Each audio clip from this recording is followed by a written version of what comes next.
mahali hapa ili atufunze tena namna gani tunaweza kufikia kuishi na kufunzwa na huyu Roho Mtakatifu ili apate kutupatia tena namna ya kuweza kuishi na kungojea kurudi kwa Bwana wetu Yesu Kristo.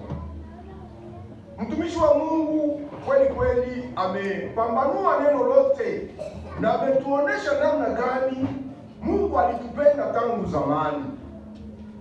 Na ingekuwa Mungu hakutupenda tangu zamani, kweli kama leo tungejiona kama hatuko kitu ndani ya dunia ya leo. Lakini Mungu hakupenda kutuacha yatima. Na kwa maana Mungu alituma Yesu Kristo, akamtoa kusudi aje atukomboe ndani ya utumwa wa dhambi. Aje atufilie kumsalaba. Aje atoe maisha yake, atoe uzima wake kwa ajili wewe na mimi tupate uzima wa milele.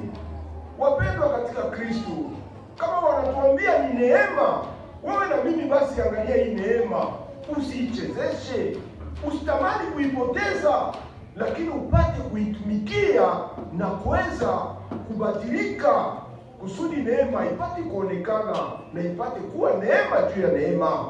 Wapendwa katika Kristo, itaonekana mwa ile hali ni namna gani?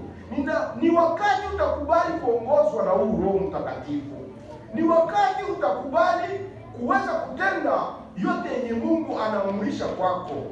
Kama vile tumeweza kuambiliwa, kupenda jirani yako, kusikia huruma kwa mwingine. Yesu Kristo aliweza kuwa na ile hali yote. Aliweza kuwa mwenye kuwa na huruma na mwenye kuwa na upendo kamili.